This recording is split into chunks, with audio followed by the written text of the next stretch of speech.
Why do the chosen ones often suffer so deeply and mysteriously? You think that being chosen by God means that you will walk in the light, be continuously blessed. But the first thing you have to face is a destruction in a subjective way. You lose your friends, your chance, your direction. Everything starts to collapse without any clear explanation. And it's not a coincidence.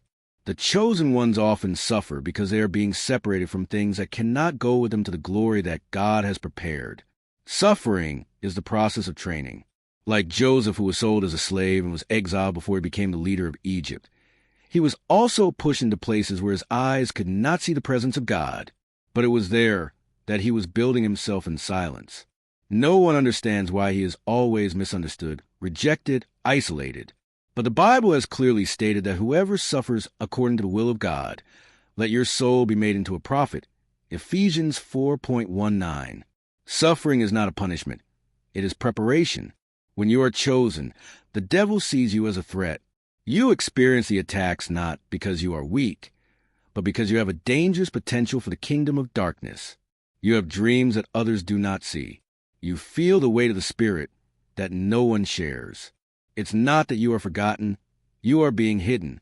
God does not let you shine early because the light is not strong enough to not be cut off. He trains you in the process so that when you stand before the battle, you do not collapse.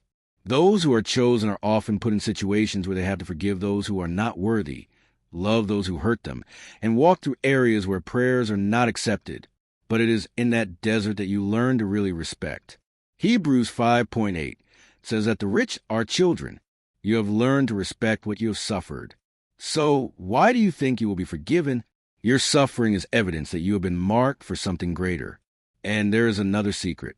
Every time you choose to believe in the Lord in the middle of the night, a spiritual gate is open that the eyes usually cannot see. You are building an invisible legacy, an influence out of this life.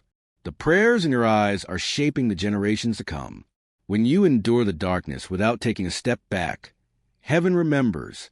You think you are falling, but in fact you are being raised up in a way that the world will never understand. That is why your suffering has a purpose. It is not hidden. It is a sign that you are being lifted up to take what others cannot bear. If you are suffering today, remember that you are not excluded. You are being separated. And the great thing is coming closer than you think. Not everyone is chosen. But if you are running to the fire but no one sees you, maybe you are one of the few people who has the glory of silence. Stand firm, not because you are strong, but because you have been called.